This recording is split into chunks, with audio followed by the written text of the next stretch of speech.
Այսօր վաղ առավոտյան Հայաստանի ազգային անվտանգության ծառայության աշխատակիցները մտել են Գյումրիի քաղաքապետարան, փակել մուտքի դռներ ու քաղաքապետարանի աշխատակիցներին, ավականու անդամներին չեն թույլատրել մտնել ներս։ Քաղաքապետարանում քաշքշուկ է եղել իրավապահների և հավաքվածների միջև։ Քաղաքապետ Վարդան Ղուկասյանին իրավապահները մեկուսացրել են, լրատվամիջոցներին հայտնել է նրա խորհրդականը։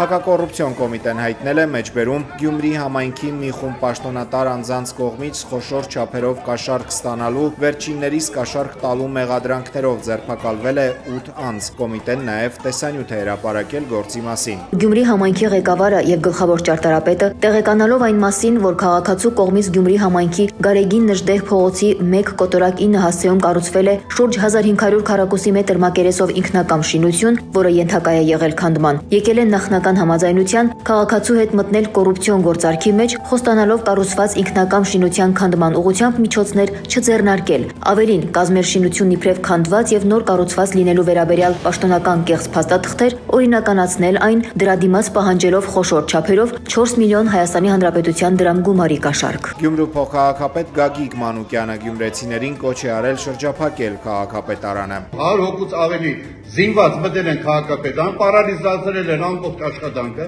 ժողովրդի կանայք աղջիկներ կային, բոլորը վախի մեջ, մի ահավոր սարսափելի իրավիճակ է։ Ժողովուրդ, գյումրեցիներ, ով սիրում է իր հարգում է քաղաքը, հելեք, պաշտպանեք ձեր օրենքով, օրենսդրորեն ընտրված քաղաքապետի շահերը, եկեք շրջապատեք քաղաքապետարանը, որ գործողություններ չկատարեն։ Քաղաքապետ Վարդան Ղուկասյանը դուրս է եկել առանձնասենյակից եւ հայտարարել, որ պատրաստ է ներկայանալ իրավապահ մարմիններին Երևան։ Ինձ լսեք, ոչ եմ ամեն ինչ նորմալ կլինի, գնում ենք, թող նայեն, ինչ որ այ ոնց որ պետք է։ Ինչ ուզում է լինի։ Քաղաքապետարանի ներսում հավաքվածները թույլ չեն տվել Վարդան Ղուկասյանին դուրս գալ սենյակից։ Րոպեներ անց քաղաքապետարանին են մոտեցել կարմիր բերետավորներն ու ուժով մուտքի մոտից հեռացրել գյումրեցիներին,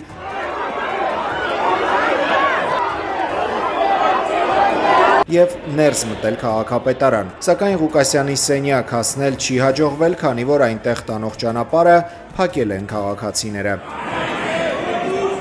Այս կադրերում ԱԱԾ ոստիկանության բարձրաստիճան ծառայողները վազում են Վարդան Ղուկասյանի հետ միասին։ Սա Գյումրու քաղաքապետարանի հետնամուտքն է։ Ըստ Ղուկասյանի խոսնակի, քաղաքապետին հանել են աշխատասենյակի լուսամուտով։ Նրան բերում են հակակոռուպցիոն կոմիտե։ Տեղեկություններ կան, որ այսօր դատարան միջնորդություն է ներկայացվելու Գյումրու քաղաքապետ Վարդան Ղուկասյանին 3 ամսով կալանավորելու համար։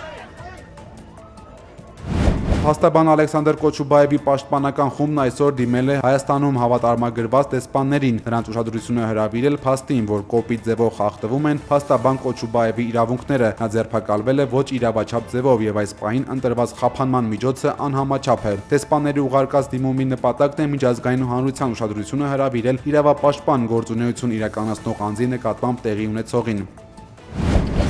Բեռնատարների վարորդներն այսօր կրկին բողոքի ակցիա են արել կառավարության շենքի դիմաց։ Վարորդների հիմնական պահանջն է, որ Հայաստանի գործադիր իշխանությունը բանակցություններ վարի ռուսական կողմի հետ։ Նրանք խնդրում են, որպեսզի Ռուսաստանի Դաշնության միգրացիոն օրենքների վերջին խստացումները չտարածվեն իրենց վրա։ Նոր կարգավորումների համաձայն 1 տարվա ընթացքում նախկին 180 օրվա փոխարեն բեռնատարների վարորդները այժմ կարող են Դաշնությունում մնալ 90 օր։ Ինչպես նշել են ակցիայի մասնակիցները, կանոնները խախտելու դեպքում վարորդները տուգանվում են, ձերբակալվում, այնուհետև արտաքսվում 3-ից 5 տարվա մուտքի արգելքով։ Այդտեսիկ բանի տեղ չտերեցինք, հունվարի 1-ով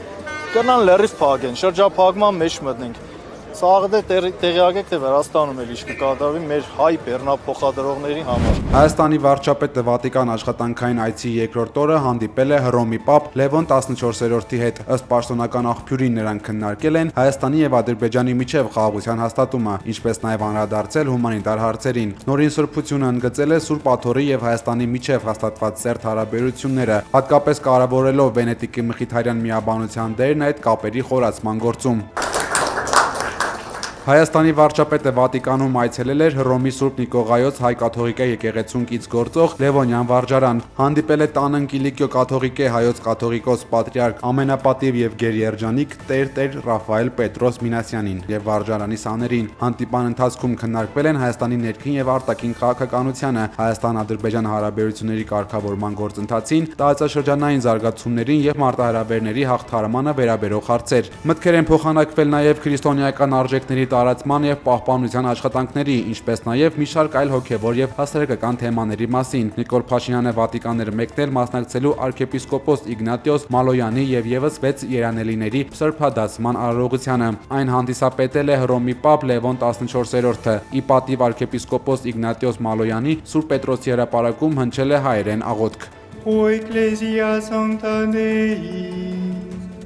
Թողան միշտ անսասան բահե հավատքի թավանանքը։ Գարեգին երկրորդը հանդիպել է Վայոց ձորի եւ Տավուշի թեմերի հոգեվոր սպասավորների հետ։ Վեհափառնիր հայրական սերն ու օրհնությունն է փոխանցել քահանահայրերին, հորդորելով հոգեխնամ իրենց առաքելությունը արդյունավոր իրականացնել եւ հայրենիների մեջ զորացնել հավատքը, միասնության եւ խաղաղության ոգին։ Սիրելի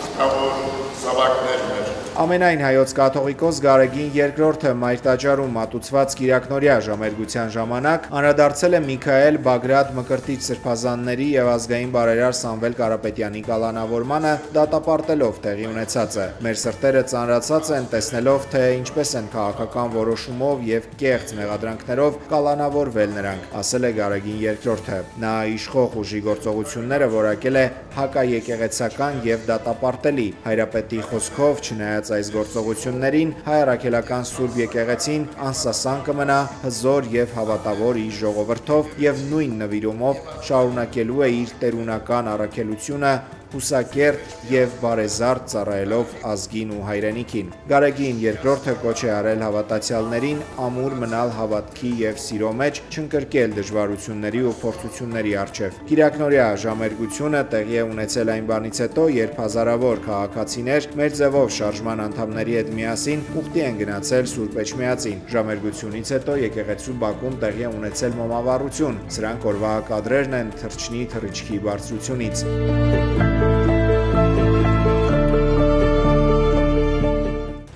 Դեպի Էջմիածին Կիրակնօրյա ուխտագնացության մասին մեր ձևով շարժման համակարգող Նարեկ Կարապետյանը հայտարարել է շաբաթ ԱԱԾ շենքի դիմաց, որտեղ հավաքվել էին հազարավոր քաղաքացիներ ի աջակցություն կալանավորված սրբազանների ու ազգային բարերար Սամվել Կարապետյանի։ Դեպի ԱԱԾ շենք երթից առաջ Ազատության հրապարակում տեղի էր ունեցել մեծ հանրահավաք, որի ընթացքում մեր ձևով շարժումը հայտարարել է 88-ի անկախության եւ Արցախյան շարժումներից հետո համազգային երրորդ շարժման մեկնարկի մասին։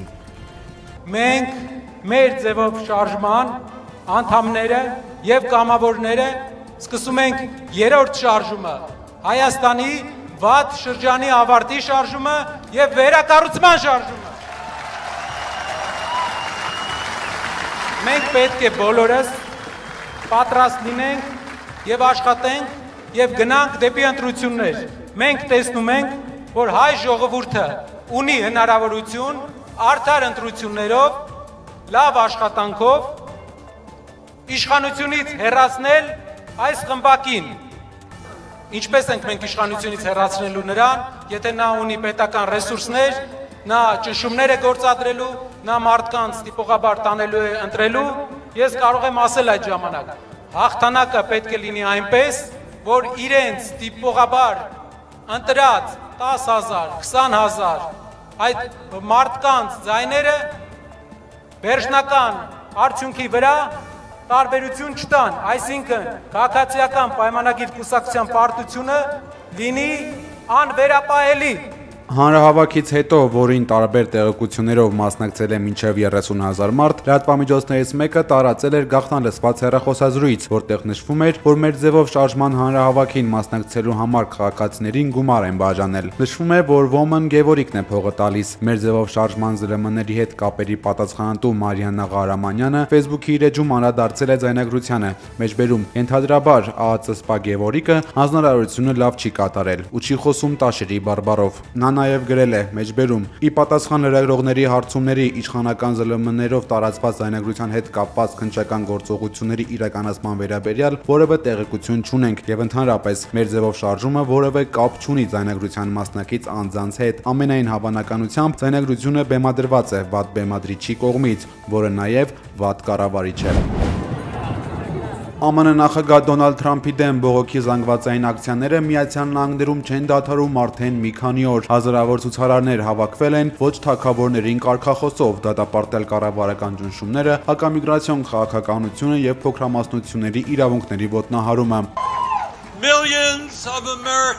Միլիոնավոր ամերիկացիներ այսօր դուրս են եկել ոչ թե որովհետև ատում են Ամերիկան, այլ որովհետև սիրում են Ամերիկան։ Մենք այստեղ ենք, որովհետև անելու ենք ամեն ինչ, որպեսզի հարգենք միլիոնավոր մարդկանց զոհաբերությունները, որոնք վերջին 250 տարիների ընթացքում պայքարել եւ երբեմն զոհվել են մեր ժողովրդավարությունն ու ազատությունը պաշտպանելու համար։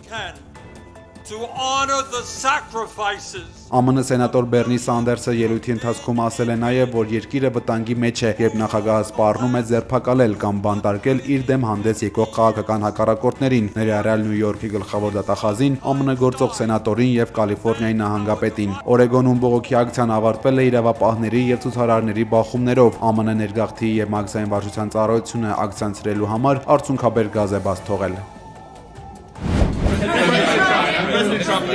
If you okay tomahawks. Վաշինգտոնում Ուկրաինա եւ ԱՄՆ նախագահների հանդիպումից հետո Թրամփը հայտարարել է, որ Ռուսաստանը եւ Ուկրաինան պետք է կանգ առնեն այնտեղ, որտեղ հիմա են, կոչ անելով կողմերին դադարեցնել մարտական գործողությունները եւ սկսել խաղաղ բանակցություններ։ Նրա խոսքով պատերազմը պետք է ավարտվի այսօր եւ հիմա, իսկ երկու կողմերն էլ պետք է պատրաստ լինեն փոխզիջումների։ Թրամփը բաց տեքստով ասել է, որ Տոմահակ հեռահար հրթիռների մատակարարումը Ուկրաինա կարող է առաջացնել անվերահսկելի էսկալացիա Ռուսաստանի հետ հարաբերություններում եւ վնասել ԱՄՆ-ի անվտանգությանը։ Ամերիկյան լրատվամիջոցների հաղորդմամբ Թրամփ-Զելենսկի հանդիպումը անցել է լարված մթնոլորտում։ Թրամփը Զելենսկիին ներկայացրել է քարտեզներ եւ փորձել համոզել, որ Ուկրաինան ընդունի այն որպես ապագա սահմաններ։ Եթե Կիևը չընդունի բանակցային տարբերակը, պատերազմը կարող է ավարտվել Ուկրաինայի կործանմամբ, հայտարարել է Սպիտակ տան ղեկավարը։ Հանդիպումից հետո Զելենսկին ասել է, որ պաշտոնական խոստումներ չկան,